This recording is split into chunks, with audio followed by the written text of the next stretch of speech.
Adelante, Germán.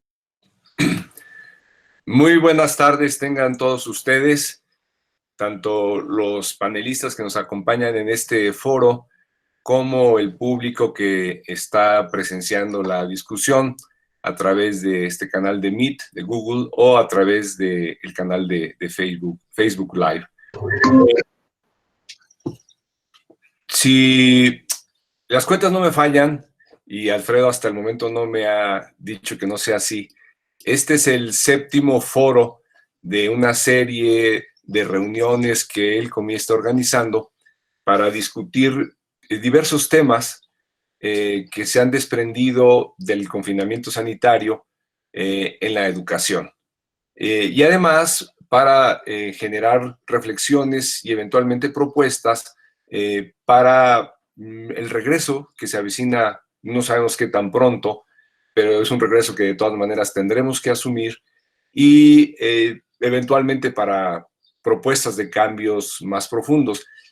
Muchas cosas han quedado al descubierto con esta crisis sanitaria en lo que respecta a la educación, entre otras que ciertos problemas que ya veníamos arrastrando desde hace muchos años, décadas probablemente, quedaron de manifiesto de manera más descarnada, particularmente la desigualdad educativa y en general el acceso a muchos servicios relacionados con la educación, pero también problemas sobre las concepciones y formas predominantes de la escuela, de su organización, de su gestión, formas predominantes de la práctica docente, concepciones sobre el currículum, concepciones sobre la actividad educativa en general, que a pesar de los múltiples esfuerzos que ha habido por introducir reformas a lo largo de distintas administraciones públicas federales, permanecen.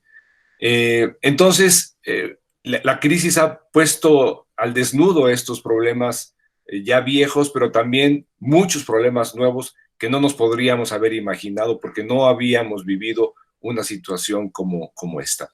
Entonces, la idea es discutir algunos de estos elementos e ir conformando un diálogo, un sentido común de ser posible, y si no, no importa, la pluralidad intelectual es algo que caracteriza al COMIE, pero ir abonando para la construcción por un lado, de agendas de investigación, detección de problemas y eventualmente propuestas de solución. Y bueno, el foro que muy amablemente ha organizado Alberto Ramírez Martinel de la Universidad Veracruzana, justamente va hacia uno de los núcleos fundamentales de lo que ahora está ocurriendo, que es el tema de la educación en línea, y todas las implicaciones que eso trae consigo, tanto desde el punto de vista técnico, pero también desde el punto de vista más conceptual sobre la concepción y el sentido que tiene la educación en estos momentos y a través de estos medios.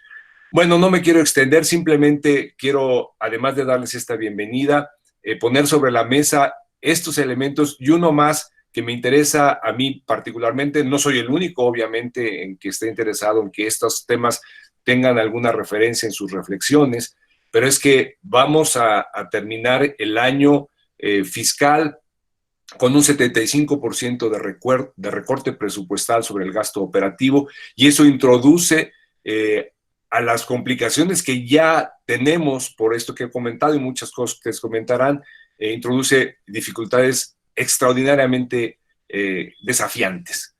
Muchas escuelas, y no me refiero únicamente a las escuelas rurales o de la marginalidad urbana, no van a tener recursos porque les han quitado o les quitarán ese 75%, vamos, ni siquiera para el jabón.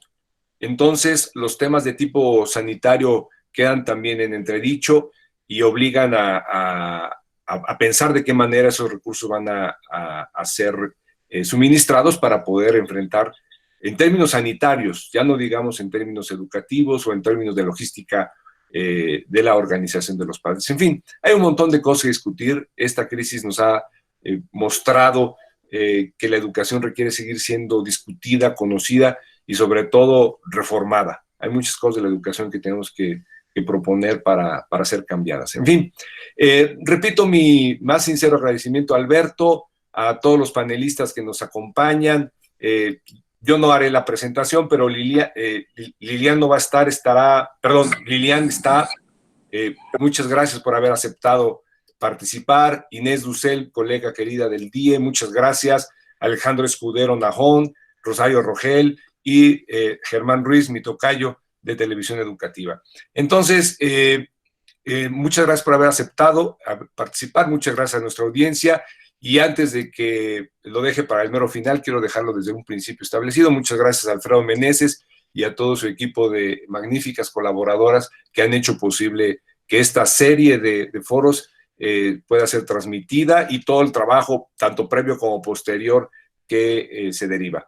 Bueno, sin más, sean ustedes muy bienvenidos. El Comí es su casa. En este momento es una casa virtual, y un poco sus casas también son nuestras casas. Veo algo de sus casas, ustedes ven algo de la mía. Empezamos a tener una interacción muy, muy curiosa que tal vez de otra manera no se hubiera dado. No hubiéramos conocido sus backgrounds que desde acá se miran. Bueno, eso es todo de mi parte. Sean muy cordialmente bienvenidos. Germán, muchas gracias por la bienvenida y por la cobertura del COMIE. Un foro con el sello COMIE siempre es pues, garantía, siempre atrae a los ponentes y a las personas que vienen a escuchar. Entonces agradezco este respaldo y la iniciativa de tener videoconferencias pues, periódicas de los distintos temas y desde las distintas aristas que la investigación educativa aborda en México. Y esta mesa la organizamos en el área 18, TIC en Educación. Somos un grupo de 60 colegas de distintas instituciones de México. Estamos preocupados porque se nos desencasille de la idea de que somos los tecnócratas, que somos los que buscamos que todo esto funcione a través de las TIC y de Internet. Entonces, con esa preocupación, por supuesto que en otros paneles hemos hablado de las TIC como un lenguaje, no como el camino o la solución, ¿no? Creemos que la revisión desde el punto de vista de la modalidad pudiera ser interesante. Entonces, para esta charla tenemos 3 preguntas de investigación que nuestros invitados irán pues resolviendo, 3 preguntas clave, 3 preguntas guía que pudieran incluso volverse más profunda. La primera es cómo debemos entender a esto que le han llamado docencia no presencial de emergencia. Hay quien la ha entendido como educación virtual o como educación a través de la televisión. ¿Cómo la podemos entender? La segunda pregunta es si la docencia que se ha dado durante esta etapa de confinamiento se puede asumir como algo propio de la educación abierta, a distancia o virtual.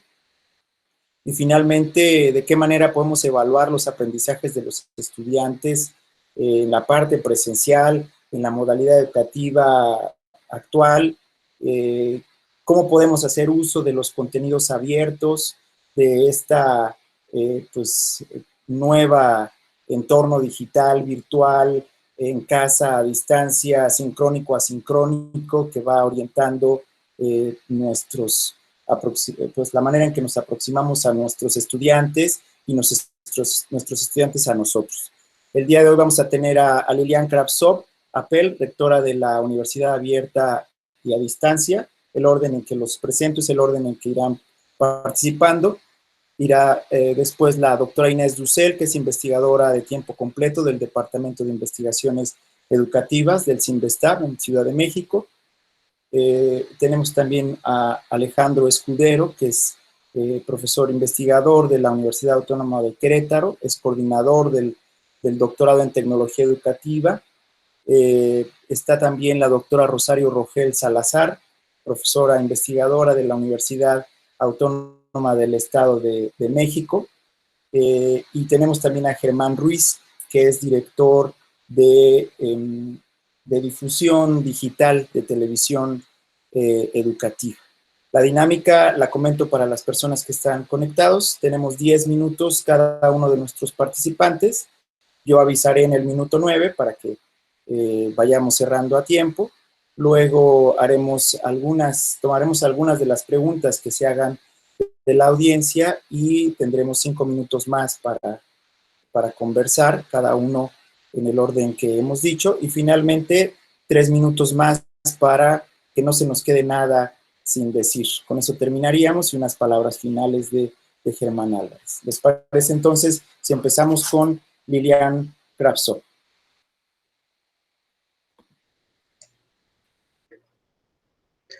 Muy buenas tardes a todos.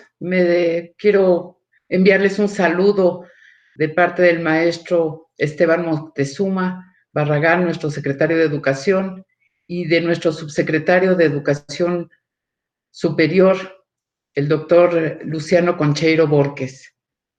Agradezco muchísimo al director, al Germán Álvarez Mendiola, por esta organización y a todo el equipo de la COMIE. Me parece una gran oportunidad de reencontrarnos, de encontrarnos y compartir experiencias. Y saludo a todo el auditorio. Yo quisiera empezar por algunas reflexiones sobre lo que hemos aprendido en este periodo. Y quiero empezar por decir que nos ha sorprendido a todos los sistemas educativos. Esta emergencia sanitaria, no hay sistema educativo en el mundo preparado para esta emergencia sanitaria. Todos nos hemos visto en la imperiosa necesidad de continuar con los servicios educativos y hacer nuestro mejor esfuerzo. Y creo que hemos hecho un muy buen esfuerzo. Una de las lecciones importantes para mí es reconocer el papel clave que tienen los docentes para los gobiernos, para las comunidades, para la familia, para los estudiantes, y cómo son este medio de comunicación, de acompañamiento, de calma, de continuar y dar un sentido de normalidad en esta situación que sabemos que no es normal. El segundo punto que me gustaría presentar es reconocer el enorme profesionalismo de nuestros docentes. Yo creo que los docentes mexicanos siempre hemos sido muy buenos, pero en este momento hemos mostrado un profesionalismo equiparable al de los médicos y al de las enfermeras. Hemos sido capaces de controlar nuestra propia incertidumbre, miedo, y convertirlo en ánimo y emoción y continuar, insisto, con el servicio educativo. Y en situaciones muy adversas, en situaciones muy diversas, con o sin tecnología, utilizando tecnologías propias, redes sociales, WhatsApp, recursos propios, y eso es importante reconocer, muy importante reconocer. También creo que ha sido un periodo de reencuentro con las tecnologías, y quiero decir un reencuentro con el libro de texto, un reencuentro con la radio, un reencuentro con la televisión, con las redes sociales. Aquellas que utilizábamos para nuestros fines personales ahora se convirtieron en una herramienta de trabajo, una herramienta fundamental de acercamiento con los estudiantes y sus familias, plataformas, sistemas de videoconferencia como estas, que nos ha obligado a todos a aprender, a reaprender, a también descubrir los recursos que hay en casa y aprovecharlos y sumarlos. Y sí creo que esta distancia, yo le llamaría una educación a distancia, sin duda, por esta distancia geográfica, física, entre estudiantes y alumnos y estudiantes, pero hemos visto un esfuerzo impresionante por utilizar estas tecnologías.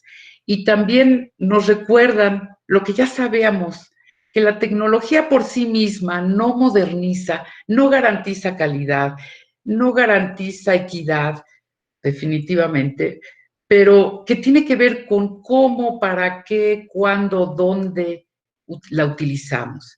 Y en ese sentido, he visto testimonios de docentes que se liberaron, que encontraron en esta oportunidad y reencontraron en sí mismos facetas desde actores, de hacer videos, Un ejemplo espectacular son las redes de normalistas que utilizaron las redes sociales para invitarnos a la lectura, que generaron videos didácticos y que nos han sorprendido con su creatividad y su uso eficiente, diría yo.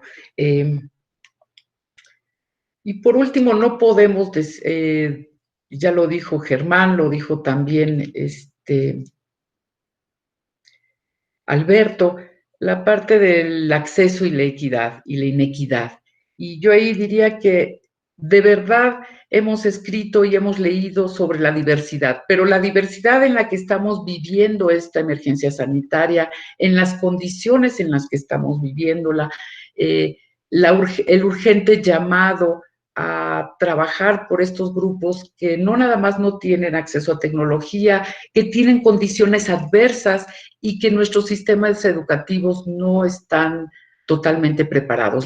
El llamado urgente por contribuir, desarrollar, trabajar para que esta inequidad absoluta y esta soledad absoluta en que muchos padres de familia y estudiantes se encuentran por no tener accesos a diferentes recursos.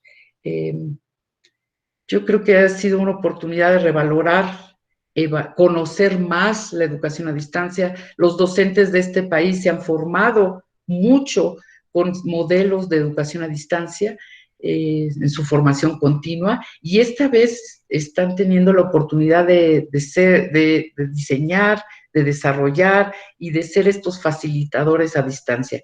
Me parece que ha sido una oportunidad maravillosa, digamos, pedagógica, y que estos aprendizajes habría que sistematizarlos y regresar al aula con menos presión y empezar a explorar estos nuevos modelos y modalidades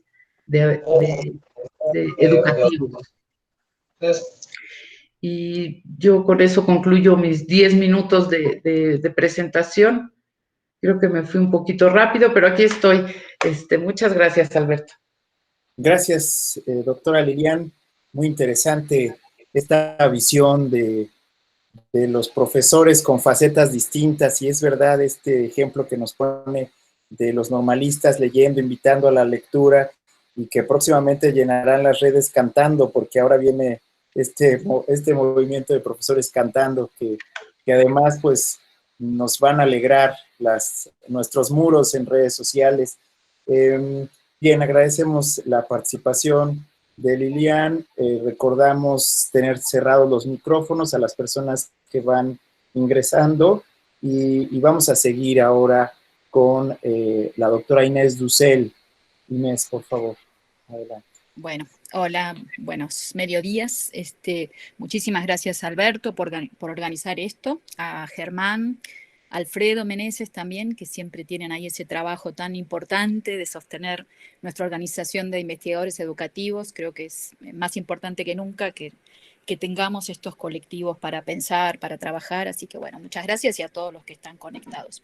Yo creo que, yendo a tu pregunta, Alberto, a la primera, bueno, estas condiciones actuales del trabajo docente para mí son excepcionales. Sostener las clases en este contexto demanda muchísima energía, también mucha claridad sobre lo que se puede y se quiere hacer. Yo no creo que estemos en un contexto de virtualización de la educación, sino de escuelas que usan distintas tecnologías, como decía muy bien Lilian, algunas viejas, otras nuevas, en condiciones muy excepcionales, ¿no? Me parece que hay al mismo tiempo muchas cosas para reflexionar respecto a lo que está sucediendo. No sé si podemos hablar de lecciones aprendidas, porque es una situación que está en desarrollo, que está siempre cambiando, que es muy compleja. Yo digo que muchas de las cosas que decimos habría que ponerlas un poco en remojo, ¿no? Y dejar a ver si se sostienen, pero bueno, hay que plantear algunas hipótesis y contribuir a pensarlas, ¿no? Colectivamente. Yo tengo ahí como 3 notas que vengo como tratando de afinar, de afilar un poquito en estos tiempos, ¿no? El primero es lo que yo observo como algo que dice esta situación sobre los tiempos y los espacios de la escuela. Me parece que ahí, bueno, esto que yo hablé de la clase en pantuflas, de la domestización del espacio escolar, ¿no? Y ahí estamos acostumbrados a que la escuela es un espacio otro, distinto del doméstico, al menos hay que ir en un horario determinado, y la escuela en este momento se confina con nosotros en la casa, por supuesto reflejando las enormes desigualdades sociales respecto a la comodidad de ese confinamiento, ¿no? Pero además de hablar de lo desigual, me parece que hay otras cuestiones para pensar, ¿no? Desde quienes celebran la plataformización de la educación, esta idea de, bueno, que vamos por fin a estar en la época del aprendizaje ubicuo, aprendemos en cualquier lado, ¿no? Que el futuro ya llegó, y ahí aparecen, me parece a mí, bastantes preguntas de si eso es bueno en estas condiciones, en qué condiciones sería mejor, es mejor esto que ir a la escuela, ¿no? Por supuesto, por ahora no tenemos opción, pero hacerse estas preguntas me parece que ayuda a pensar en ese mundo que se está configurando con esta crisis, ¿no? Algunos dicen que esto es un anticipo de lo que va a ser la educación en 10 o 20 años, quizás menos, pero para mí este borramiento de fronteras entre la escuela y la casa muestra las dificultades más bien, ¿no? Y ahí yo creo que, bueno, muchas familias nos vemos obligadas a asumir tareas que a veces confunden y complican los vínculos con los chicos. Los niños pierden la posibilidad de un tiempo autónomo respecto a sus familias, de construir redes de conocimiento y afectivas fuera de su núcleo escolar, de manera sostenida y también más singular, ¿no? Cada uno en donde está. Por supuesto, las redes permiten ampliar vínculos y saberes, pero ahora que estamos aprendiendo mucho sobre dar clase como esta, no es una clase, este es un panel, pero con un grupo grande en las plataformas, vemos lo difícil que es armar una conversación, ¿no? Seguir hilos de pensamiento más singulares, disponernos a trabajar sobre alguna idea y no aparecen 20 y con el cual seguimos de todas esas.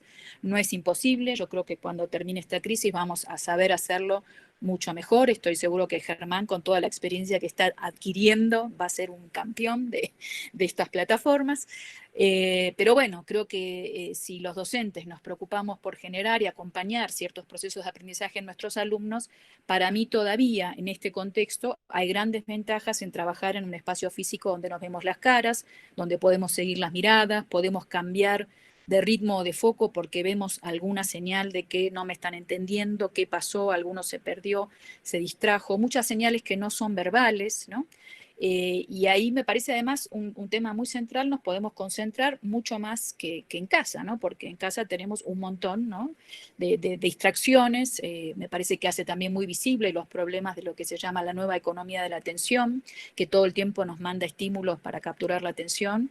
Bueno, y estamos ahí como siempre pensando, bueno, y ahora el WhatsApp y esto y lo otro, ¿no? Entonces creo que si en la escuela concentrarse para el estudio ya era difícil, en el ámbito doméstico lo es mucho más, ¿no?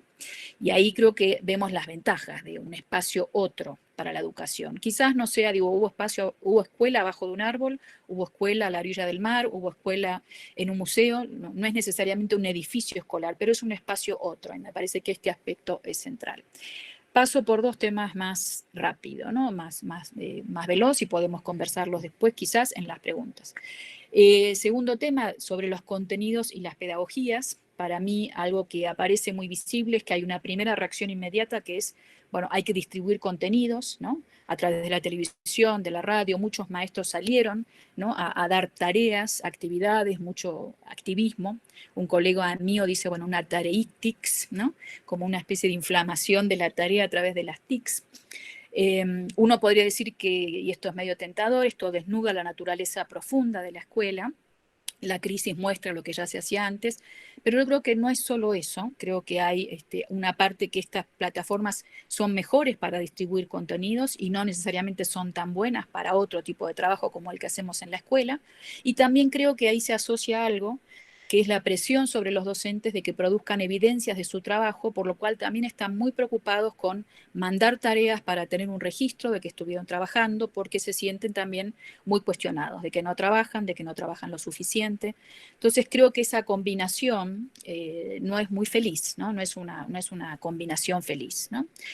Ahí yo diría, no es que esté en contra de la distribución de contenidos. Por supuesto, los contenidos son fundamentales, son una forma en que se distribuye la experiencia humana, no voy a ahondar en ello, pero me parece que sin la escolarización y sin la transmisión de una experiencia cultural, social codificada, cada generación tendría que empezar de nuevo cada vez y eso sería un desastre para la humanidad, ¿no?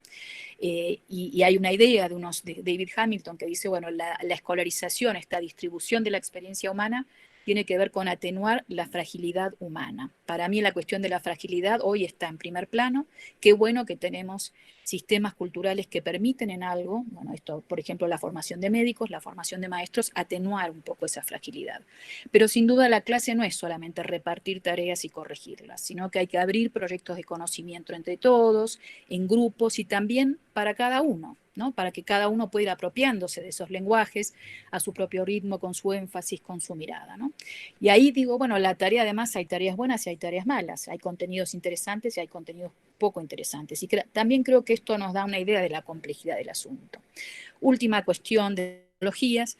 Me parece que lo que estamos viendo, ¿no? Esta combinación de plataformas y de tecnologías viejas y nuevas, bueno, nos da mucha más realidad sobre qué tecnologías hay en las escuelas, ¿no? Esto que decía Lilian a mí me parece fantástico, reconocer los libros de texto, reconocer la radio, reconocer todo lo que tenemos a mano, los libros que no nos acordábamos, ¿no?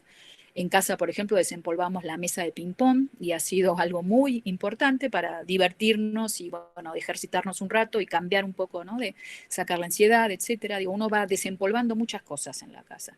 Pero creo que también lo que estamos viendo es que las familias más pobres tienen un acceso muy limitado y muy caro a Internet, ¿no? Y sobre todo que lo hacen a través de WhatsApp. Y para mí esto quizás es una de las sorpresas más grandes y de las más interesantes. ¿Cómo se da una clase en WhatsApp? ¿No? Estoy tratando de seguirle la pista a esta pregunta, haciendo entrevistas, observaciones, ¿no? Y podemos hablar más de eso, pero lo que diría claramente, no estamos en esa situación que celebraba la tecnología educativa, trae tu propio dispositivo, bring your own device, sino que estamos en un contexto de una enorme heterogeneidad muy desigual y que para lidiar con eso hace falta, la verdad, mucha decisión, hace falta para mí un amor muy grande por los estudiantes, como dice Hannah Arendt, ¿no? La educación es el lugar donde se encuentran ese amor por el mundo y el amor por los niños, bueno, para insistir frente a esas dificultades. Yo conozco maestros que están siguiendo por WhatsApp, por la plataforma, por no sé dónde, digo, es muchísimo trabajo. Así que, nada, aquí termino, pero lo que digo es que me parece que hay que ser muy flexibles, muy abiertos, y vuelvo a esta idea de reconocer el trabajo de los maestros y pedirles que no desistan, ¿no? Que insistan, que es un momento de esfuerzo, pero que creo que va a valer la pena cuando salgamos de la crisis, que estemos todos habiéndola pasado mejor y cuidándonos unos a los otros. Muchas gracias, doctora Inés. El tema de lo híbrido queda todavía más complicado, ¿verdad? Porque no es pensar en 2 o 3 modalidades educativas y decir esto lo hago en la escuela o en el establecimiento escolar y esto lo hago en la plataforma, sino que es esto mismo que dice la doctora Inés Dussel. Esto lo hago en WhatsApp, esto lo hago por correo, esto lo hago enviando las guías impresas y eso hace que la hibridación sea mucho más profunda y compleja. Agradecemos su reflexión, bueno, todas las reflexiones que nos deja, y vamos a escuchar ahora a Alejandro Escudero de la Universidad Autónoma de Querétaro. Hola, muy buenas tardes. Muchísimas gracias por la invitación al foro, a este foro virtual. Yo tomé algunas notas para poder dar mi opinión con base en las 3 preguntas que nos convocan. Y la primera dice, ¿la docencia de esta etapa de confinamiento se puede asumir como de modalidad abierta, a distancia o virtual? En mi opinión, no se puede asumir como parte de una modalidad educativa, porque en general la docencia durante la contingencia, me parece, se ha constituido de reacciones muy bien intencionadas, muchas muy creativas, otras incluso heroicas. Pero me parece que son reacciones que no están articuladas a planes de continuidad académica, institucionalizados. Esta situación, pues, deja en claro que sin criterios institucionales sobre cómo desarrollar la docencia en situaciones de contingencia, sin la garantía de recursos técnicos, procedimentales, normativos, entre otros tantos, la docencia durante situaciones de contingencia se basará en el compromiso y la destreza del cuerpo docente, pero los resultados serán muy limitados. Esta limitación no la provocan las y los docentes, por supuesto, sino el hecho de que el proceso de migración obligada de la docencia presencial a la docencia virtual o a distancia, como quieran llamarle, es muy complejo. es muy complejo y se realiza mejor con la intermediación de las instituciones educativas. Pero si esta migración estuviera anticipada, regulada en un plan de continuidad académica, si contáramos con los recursos de todo tipo, como el tiempo, las aplicaciones digitales, el estrés, todo esto sería mejor administrado. Cuando no existen planes de continuidad académica, solo nos queda confiar en que la docencia por vías remotas, con recursos digitales, eso que desde el 2004 hemos titulado como entorno virtual de aprendizaje, funcionará porque las y los docentes pondrán todo su empeño, o incluso porque los alumnos serán alumnos muy pacientes. Habrá quien diga, como ya se ha mencionado en este foro virtual, que se puede aprovechar esta coyuntura precisamente para volvernos más diestros en el diseño de nuestros entornos virtuales de aprendizaje. Lo que pasa es que nos tomó 16 años entender que el entorno virtual de aprendizaje, por sí mismo, solo amplía las probabilidades de acceder a recursos digitales y compartirlos. Pero algunos aspectos que realmente consolidan el aprendizaje, como es el pensamiento lógico, la constancia, la correcta gestión de la información, el trabajo colaborativo, la responsabilidad, el uso inteligente del tiempo, siguen siendo habilidades y valores que se aprenden mejor con criterios institucionales.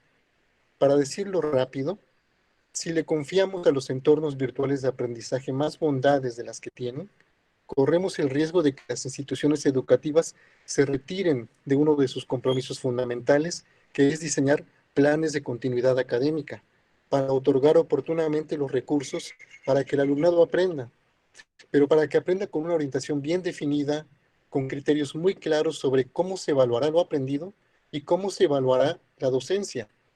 Yo creo que esto me lleva a la segunda pregunta. ¿Qué criterios seguirán para la evaluación de los aprendizajes de los estudiantes presenciales en una modalidad educativa distinta? ¿Qué se gana o qué se pierde con este distanciamiento social, con la situación de emergencia? En primer lugar, me gustaría mencionar que hay cierto consenso entre la comunidad educativa respecto al hecho de que la contingencia sanitaria ensanchó y profundizó las brechas de desigualdad digitales previas. Esta situación no parece ser un tema de preocupación de las instituciones educativas, sino de las y los investigadores.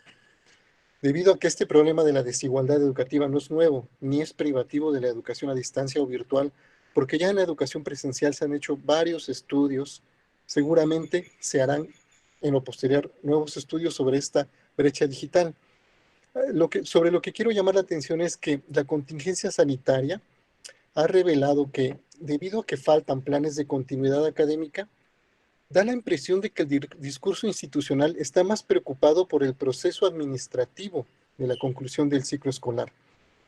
En otras palabras, da la impresión de que están más preocupados por poner las calificaciones finales oportunamente, que por los criterios para evaluar el aprendizaje, y no hay una mención digna sobre cómo evaluar la docencia en esta contingencia sanitaria.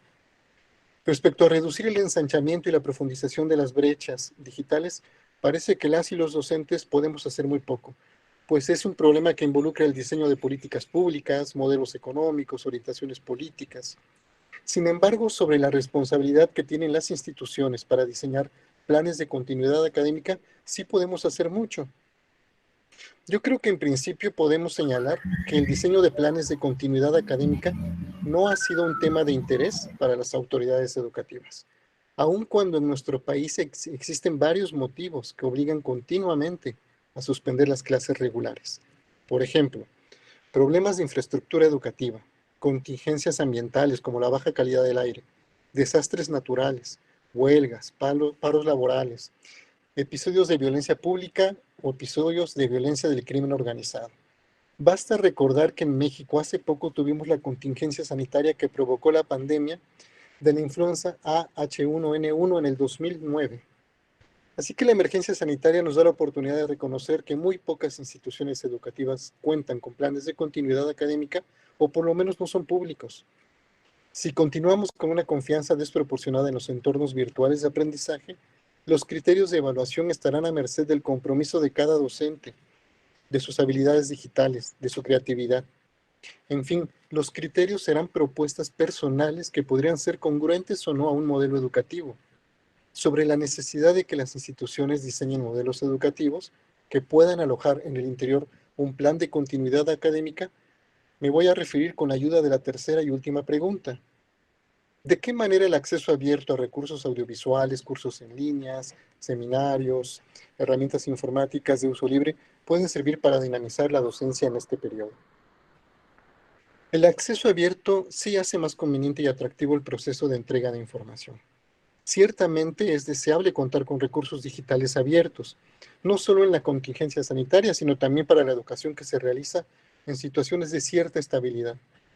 Pero acceder a esos recursos digitales no es suficiente si no se formulan los modelos educativos y se define qué es la docencia y cómo debería desarrollarse cuando hacemos uso de la tecnología digital.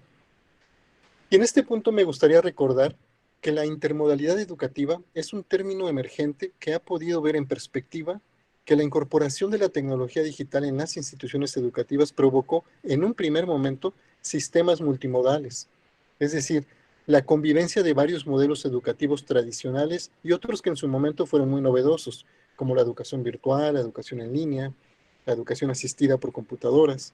Pero actualmente nos encontramos en una segunda fase, donde no se trata solamente de que estos modelos convivan entre sí, sino que se relacionen de la mejor manera para poder otorgar a la comunidad educativa lo mejor de cada modelo.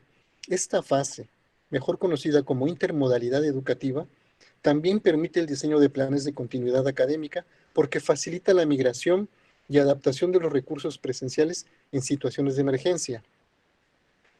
Para decirlo con otras palabras, con la intermodalidad educativa no se trata de vaciar los contenidos de los cursos presenciales en modelos virtuales o a distancia, porque el resultado casi siempre es un adefesio que no responde coherentemente ni a una ni a otra modalidad educativa.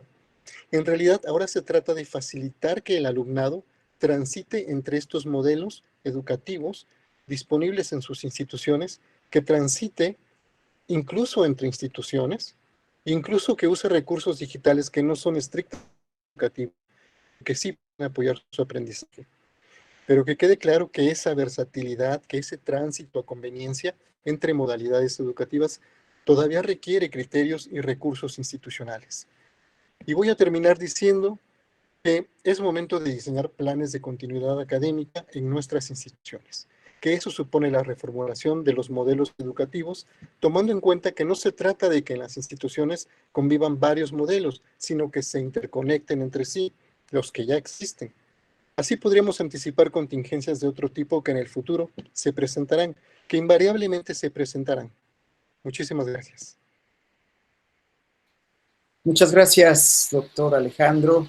El tema de la intermodalidad educativa es algo que están trabajando en Querétaro, que está avanzando muy bien el doctor Alejandro y que se conecta de manera interesante con el tema que también estaba trabajando Rosario Rogel, que es el acceso a contenido educativo abierto, ciencia abierta, contenido digital. Le pedimos a la doctora Rosario Rogel Salazar de la Universidad Autónoma del Estado de México que tome el micrófono, por favor. Hola, ¿qué tal? Muchísimas gracias, Alberto. Gracias también a Germán por ofrecer estos espacios virtuales para poder tener un diálogo que nos hace mucha falta, ¿no? Les agradezco mucho que me reciban en sus casas y les doy la más cordial bienvenida a la mía. Y bueno, pues, mis comentarios están muy ligados a esta última parte que ofrece Alejandro, por cuanto toca el tema del gran mito que hay alrededor del tema de acceso abierto, los recursos abiertos, en fin. A mí me gustaría empezar por dejar algunos puntos sobre la mesa desde mis consideraciones. Yo considero que la experiencia de aprendizaje en línea bien planificada es significativamente diferente de lo que estamos haciendo hoy, ¿no? En línea, en respuesta a esta crisis, donde tenemos que enfrentar decisiones sobre cómo continuar enseñando y aprendiendo mientras se garantiza la seguridad de la comunidad ante una emergencia, que se mueve muy rápido y la verdad no sabemos muy bien hacia dónde va.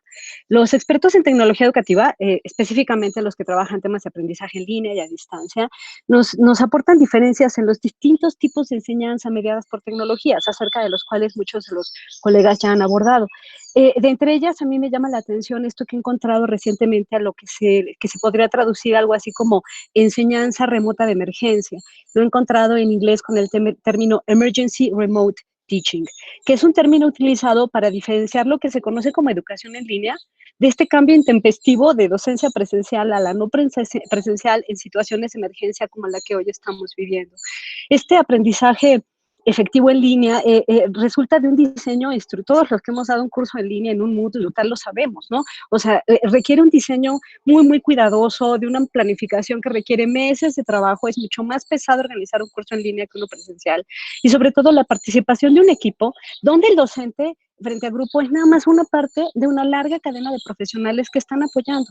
Y a mí me parece que es justamente ese cuidadoso proceso de diseño con la colaboración de un equipo multidisciplinar el que está ausente en esta enseñanza remota de emergencia. Por tanto, me parece que la evaluación en estas condiciones, más que estar centrada en el producto del aprendizaje, como si fuera normal, me parece que se debería enfocar más al contexto, a la adaptación, a los cambios que ha tenido esto.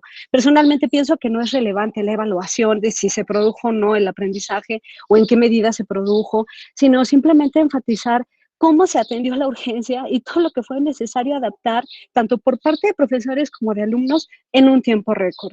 Me llama la atención que algunas instituciones anuncian cambios, que en lugar de decir se obtuvo tal calificación en números o en letras, decir simplemente aprobar, reprobar. Me parece que ahí hay interesantes reflexiones que, como bien decía Inés, no las podemos ver ahora, sino hasta que se atempere un poco con el tiempo esto que ahora estamos viviendo.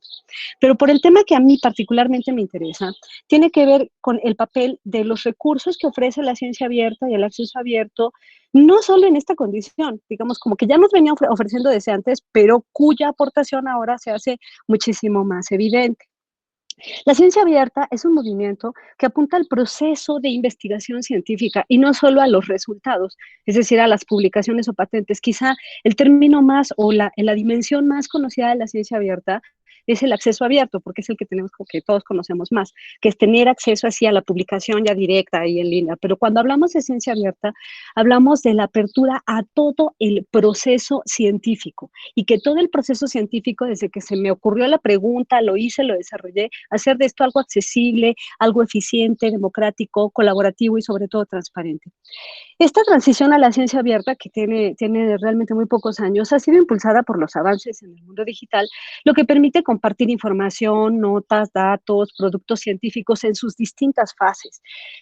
Quizá los aspectos que más desarrollan de la ciencia abierta, que más conocemos, además del acceso abierto, por supuesto, a publicaciones científicas, es el acceso abierto a datos, el acceso abierto, que en este momento es súper importante, a recursos educativos, el software de código abierto, la educación, la evaluación abierta, estas métricas responsables como les llaman, la ciencia ciudadana, en fin, es un espectro muy, muy amplio. Y si bien la ciencia abierta es una gran oportunidad, no solo para el desarrollo de la propia ciencia, sino incluso para el desarrollo de la sociedad, la otra cara de la moneda tiene que ver con amplios sectores de la propia comunidad científica que no conocen el extendido ecosistema de la ciencia abierta, sus principios, sus herramientas y sus formas de trabajo. Y por el contrario, siguen trabajando bajo esquemas cerrados, fragmentados, no compartidos y generalmente analógicos. Por ello, yo pienso que si no se difunden los principios de lo abierto en materia de producción y conocimiento científico y se fomenta su uso, podemos crear una brecha todavía más amplia entre quienes están colaborando, participando, interactuando en este amplio espectro de la cultura abierta y quienes no usan los requisitos mínimos de investigación de la era analógica. ¿Cuáles para mí son los principales retos en este sentido, ¿no? Los retos de la enseñanza remota de emergencia en este contexto? Bueno, pues antes que hablar de lo abierto, sería importante hablar de lo cerrado, es decir, reconocer el uso efectivo de los recursos de información a los que ya se tiene acceso. Gracias a que hay instituciones que pagan muchísimo dinero en esto, pero mucha gente no lo conoce. Muchos investigadores o alumnos no conocen la biblioteca digital de su propia institución. Mi primera recomendación sería que, con pandemia o sin ella, conozcamos la biblioteca digital de la institución. A mí me parece que esta es una gran oportunidad para los bibliotecarios y las personas que están a cargo de centros de información, pues para que nos den a conocer esto, ¿no? Porque la mayor parte de las veces los alumnos o profesores terminan remitiéndose solamente a la capa superior de Google para hacer búsquedas básicas que carecen de respaldo académico o que lamentablemente no siempre es información de calidad. En segundo lugar, también llama la atención la falta de conocimiento acerca de los temas relacionados con derechos de autor y derechos de los lectores. Bueno, por otro lado, tenemos también el tema de los recursos educativos abiertos. Es bien fácil decirlo, ¿no? Porque eventualmente encontramos información por ahí, pero ¿qué tanto nosotros estamos dispuestos a generar, a aportar? ¿A qué me refiero? Yo estoy en este punto nos hace falta mucho trabajo en la concepción de lo abierto, una cultura de lo abierto. Yo estoy tomando algo de la red como docente, pero ¿qué es lo que yo estoy aportando a la red? En el caso de los recursos educativos abiertos, vale la pena reflexionar. Si yo encontré un documento, un video, en fin, una canción, como decías, el video que me hace falta, ese yo lo voy a hacer y lo voy a compartir de la misma manera en que puede tener acceso a los otros. ¿Tenemos una cultura que incentive este tipo de prácticas? Yo afirmo que no. Yo afirmo que no. Esta manera de compartir tiene que ver con la idea de comunidad, es decir, ya no solamente de mis pares docentes, sino de la comunidad científica en general y del mundo, gracias a estas comunicaciones. Una pregunta que nos ayuda a acercarnos a este tema es, ¿tú cómo consumes Internet? Es decir, ¿de dónde obtienes lo que lees y la información con la que interactúas? Ya sea que lo descargues de un repositorio, de una página web, incluso de una red social. Y entonces surge la pregunta del otro lado. ¿Cómo te gustaría a ti compartir eso que tú estás haciendo? Y es ahí donde el tema de la producción y el consumo entra en conflicto. Esto tiene que ver con la cuestión de compartir. Y es que si los autores no publican de una forma, digamos, reconocida por las instituciones que te evalúan, difundir, por ejemplo, toda la información en la que se basa mi curso, antes de publicarlo formalmente en una revista indizada con todas las estrellas, implica haber perdido la oportunidad de que eso tenga un valor reconocido. Por eso es común que prefiramos publicar nuestros contenidos de alguna manera formal, aunque eso signifique que ni mis estudiantes ni mis colegas puedan tener acceso a esa información. En realidad no nos interesa compartir. Lo que nos interesa es que nos evalúen como investigadores y tener los puntitos para el SNI, ¿no? Y es muy común pensar que si viene un material que yo trabajé, es una información que deriva de un instrumento que yo apliqué, que visité una biblioteca, me fui al fin del mundo o a un fondo reservado, entonces pienso que esa información es mía y me pertenece a mí, solo a mí, la tengo guardada bajo llave en mi cajón.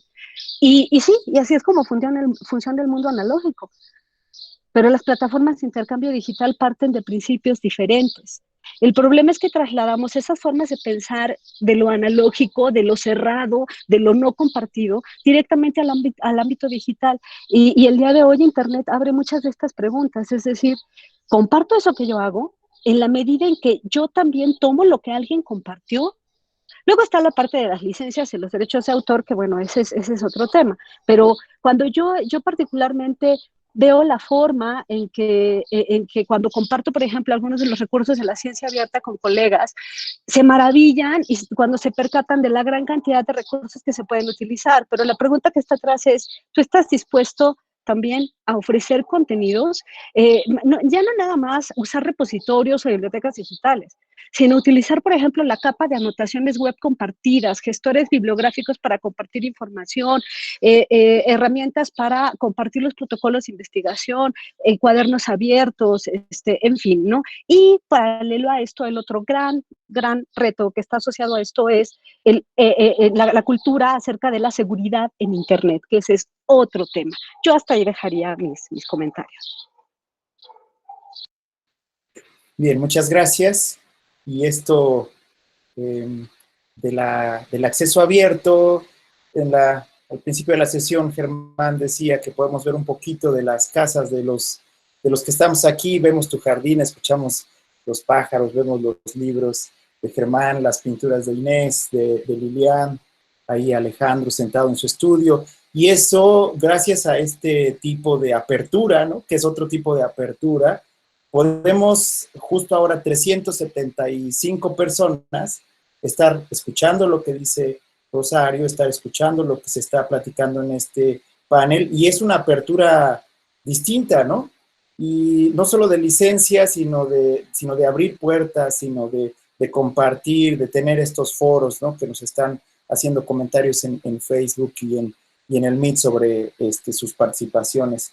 Eso nos lleva pues a lo que está haciendo Televisión Educativa, ¿no? El llevar contenido también con un nivel de apertura, no sé si al que te refieres, Rosario, o distinto, pero donde los estudiantes de todo el país pueden ver los contenidos que se están haciendo para educación básica. El doctor Germán Ruiz director de difusión digital de televisión educativa, hablará un poco sobre la experiencia de Aprende en Casa. Doctor. Gracias, ¿qué tal? Muy buenas tardes a todas y a todos. Germán Álvarez, gracias por la invitación y también Alberto Martínez por este espacio de interlocución. Hay que recordar que hemos trabajado muy de la mano en este tema y además un gran saludo de la doctora Lidia Camacho, coordinadora general de Aprende y además también encargada de la Dirección General de Televisión Educativa, quien les manda a todos y a todas un gran y caluroso saludo. No pudo estar por cuestiones de agenda, porque evidentemente está teniendo reuniones periódicamente para evaluar el programa Aprende en Casa, que como bien has comentado, pues ha sido una de las estrategias para poder salir adelante con toda la experiencia que tiene la Dirección General de Televisión Educativa y sobre todo también con toda esta alianza estratégica desde el punto de vista de los recursos educativos digitales. Voy a intentar contestar las preguntas como estaban pensadas desde el punto de vista de la docencia, ¿no? ¿Cuál ha sido esta etapa de confinamiento? Hay que recordar, y coincido con Lilian, el mundo no estaba preparado para este tema. Si bien nuestros tres grandes espacios que tenemos en nuestra vida diaria, que son la casa, la escuela y el trabajo, se han visto mezclados en uno solo, ninguno de los países tenía una plataforma o un sistema tan avanzado para poder atender esta emergencia y esta contingencia de manera inmediata. Así que son muchas las experiencias que hay que estar monitoreando desde el punto de vista de la investigación. Sí, evidentemente también se refleja para la reflexión un nuevo análisis de la brecha digital, nuevos mecanismos para el análisis, sobre todo de la marginalidad digital que también se está ahora hablando, porque finalmente cuando pasamos a la virtualidad, el acceso y la brecha digital en América Latina todavía hay mucho por hacer. Antes que nada, bueno, recordar que México pues tiene uno de los sistemas educativos más grandes en América Latina en relación con la cantidad de alumnos y maestros enmarcados de nuestro sistema educativo nacional. Solamente algunas cifras, recordar cerca de 233,000 escuelas, 1.2 millones de docentes. Esta magnitud, evidentemente, pues lo hace muy complejo el poder tomar decisiones y sobre todo el articular de manera inmediata, como se hizo, el programa Aprende en Casa. Hay que recordar que cuando se hace esta declaratoria del periodo de receso escolar, pues propiamente se establece desde Televisión Educativa con toda la alianza una estrategia integral para poder atender desde preescolar, primaria y secundaria los programas televisivos que ustedes ya han estado también viendo. Este programa, no solamente Televisión Educativa, ha trabajado en la telesecundaria por más de 50 años, que ha sido un proyecto pionero en América Latina, que obviamente tiene su atención hacia los alumnos de secundaria. Entonces, el gran reto que se volvió para todo el sistema educativo nacional y todas las áreas involucradas, no solamente Televisión Educativa,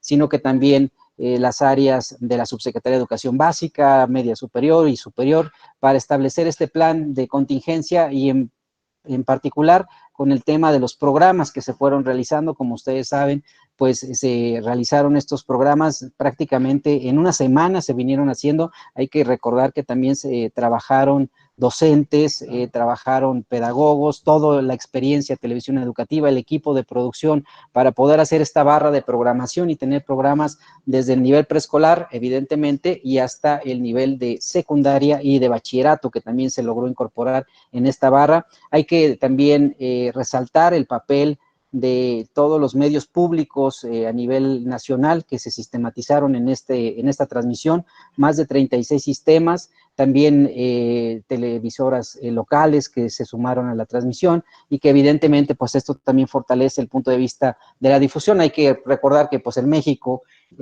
según el INEGI, pues casi el 95% de los hogares tienen acceso al televisor. No sucede con el tema del internet y mucho menos con el tema del internet en zonas rurales, que es donde se disminuye más y donde evidentemente esta brecha digital pues es más todavía marcada. Entonces, desde esta perspectiva se empezaron los trabajos considerando un 75% en avance del plan escolar. A partir de ahí se hace toda una programación con las áreas de la SEP para poder hacer estos trabajos de programación televisiva y llevar al aire propiamente desde las 8 de la mañana que iniciaron las transmisiones hasta las 2 de la tarde, también por toda esta suma de alianzas, 11 niñas y niños que transmite lo que es primaria, Ingenio TV transmite la secundaria y el bachillerato, y además otros canales como el ILSE, que también transmite para toda Latinoamérica, TV UNAM, que se sumó a esta estrategia, Justicia TV, en fin, hay muchos de los medios que también estuvieron participando activamente para poder hacer esto realidad, que evidentemente, como comentamos, más allá de que fuera un tema de educación a distancia, mucho más integral en los conceptos, es un tema de docencia remota, como ya también lo ha comentado Rosario, que evidentemente pues implicaba hacer todo este trabajo. Complementariamente, hay que recordar que también se hizo una barra de programación a partir del Instituto Nacional de Pueblos Indígenas y de toda la red de radiodifusoras comunitarias indígenas en estaciones de FM para poder llegar. Y una de las estrategias que también se implementó fue la entrega de 300,000 ejemplares impresos a partir del CONAFE para aquellos alumnos que evidentemente no tuvieran acceso a la televisión o al internet. En el tema de la segunda pregunta, ¿qué criterios se seguirán para la evaluación de los aprendizajes? Ya lo han comentado ustedes, el tema de la evaluación o el tema de un modelo integral de educación a distancia necesita tener componentes mucho más desarrollados en el campo de la didáctica, de la pedagogía, para poder establecer un verdadero sistema eficiente. Lo que sí se puede enfatizar en este programa, bueno, en esta estrategia, que se hicieron este esfuerzo por hacer las evidencias de aprendizajes a partir de cada de uno de los programas televisivos, con estas preguntas lanzadas a los alumnos, y que ellos fueran sumando estas experiencias para poder hacer su carpeta de experiencias, como se le llamó, y esta carpeta, pues evidentemente, una vez al regreso a la nueva normalidad, pues pudieran entregarlas a los docentes. Hay que decir que esto, pues también viene acompañado con toda esta comunicación que se tuvo a través de plataformas no convencionales como el WhatsApp, las redes sociales, que también hay que ver y aprovechar todo este análisis de sus usos y sus verdaderos usos, y que evidentemente pues también están enmarcados en el campo de la tecnología. Una de las lecciones aprendidas que todavía no termina, seguimos yo creo visualizando desde que se planteó la Agenda Digital Educativa desde el año pasado y que fue entregada el 28 de enero de este año, y que hemos tenido también el apoyo de COMIE en este campo de discusión, en este campo de análisis, todo el potencial que se tiene a partir de las tecnologías. Veníamos haciendo este recuento, venimos haciendo mesas de trabajo para poder identificar todos los recursos educativos digitales y que finalmente también estuvieran de acceso, y obviamente pues concentrar estas potencialidades que se tienen. Ya la propia OCDE, recordar que hace un par de años había dicho que no bastaba solamente con equipar uno a uno el modelo de tecnología, sino más bien había que trabajar en los contenidos, por lo cual pues eso también será uno de los retos del sistema educativo nacional. En cuanto al acceso de los datos abiertos, hay que recordar que Televisión Educativa ya tiene todo su acervo, más de 3,000 recursos, los tiene en línea, en YouTube y en distintas plataformas para que los alumnos pudieran continuar con sus programas, pudieran revisarlos de manera directa a partir de todas las plataformas, pero no solamente con estas plataformas, sino que también se hicieron distintos links y se trabajaron desde el punto de vista institucional. Se crearon dominios como aprendencasa.c.gov.mx, donde ahí están todos los programas, están todas las actividades, todas las planeaciones, y también están todas las evaluaciones que los alumnos pueden acceder a ellas. También desde Televisión Educativa se pudieron lanzar los streaming para aquellos que tuvieran acceso a internet.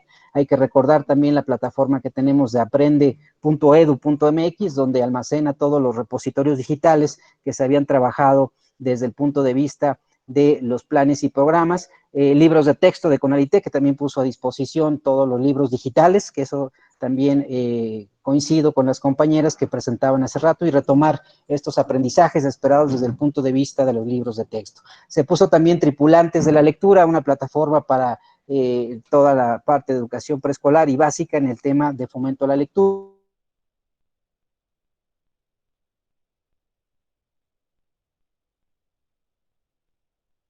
Con muchos de los investigadores del COMI, muchas de las instituciones y universidades que participan. A partir de la plataforma México X se pusieron cerca de 20 servicios formativos que prácticamente en una semana alcanzó casi 227,000 docentes inscritos y que hoy en día se están capacitando y formando en habilidades digitales, que es otra de las lecciones aprendidas, qué nivel de avance teníamos en el uso de las tecnologías y de las habilidades digitales de nuestros docentes. Hay que referir también que esto no lo pudimos haber hecho solos, es una estrategia conjunta entre alianzas público y privado. Desde el punto de vista, estuvo participando Microsoft, Fundación Telefónica, Fundación Carlos Slim, Google, que también se sumó en esta estrategia de formación digital para poder generar estos cursos y estas estrategias y acciones de formación.